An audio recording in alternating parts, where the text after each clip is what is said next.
মা কি রাঁধছো? বাপ ডিম দেওয়ার বড়ি দিয়ে আনছে। ও এবার আমরা ডিমগুলা দিয়ে দিলাম।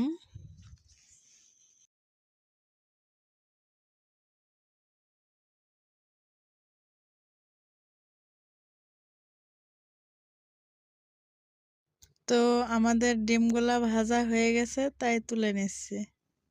এবার দিয়ে দিব বড়ি।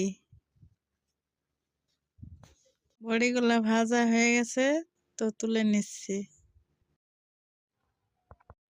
এবার আমরা বাটা ঘষাগুলা দিয়ে মশলাটা কষাচ্ছি। পরিমাণ মতো হলুদ দিলাম, সয়াজের গুঁড়ো দিলাম। তো বড়ি ঢালাটা আপনাদের দেখাইনি। বড়িগুলা ঢেলে মশলার সাথে কষিয়ে নিলাম। আমরা পরিমাণ মতো দিলাম, পরিমাণ মতো ঝোল রাখবো তাই।